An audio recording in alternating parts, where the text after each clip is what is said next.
Hey everybody, this is your Right Geek, Honorary Man King, and leader of the Awkward Cough Squad, here with another video. I once again would like to remind everyone that I have a blog that is devoted to the Iron Man comics, largely. It is at rightgeekdailytony.blogspot.com. I also want to show you that as of this week, I have opened up my writing blog, which is at the Right Geek with a W. And here I am beginning to post the initial chapters of that story that I've been talking about over the last few videos. I'm still putting some of the finishing touches on the very final chapter, but we are beginning to post it because it's very nearly done. So please check that out if you can. But mainly today, what I'm going to talk about here is the whole discourse around the upcoming Snyder Cut release. So I'm not really invested in the Justice League. I am very much a Marvel person, not so much a DC person. And until this week, I wasn't really all that fussed about the Snyder Cut. But now I'm interested.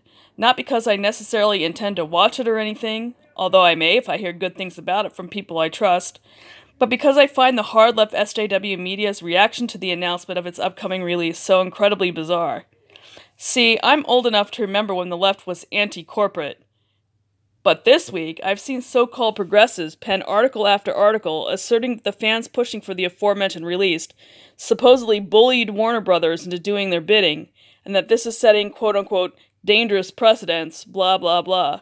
To which I respond, what the actual F? As the title of this post asserts, you can't bully a corporation.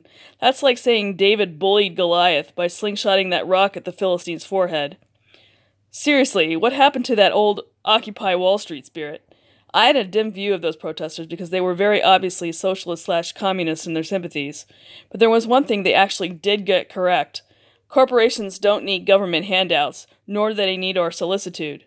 So why is the left suddenly getting all teary-eyed about the plight of poor, beleaguered Warner Brothers?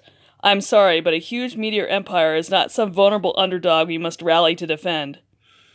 Also, I have a question.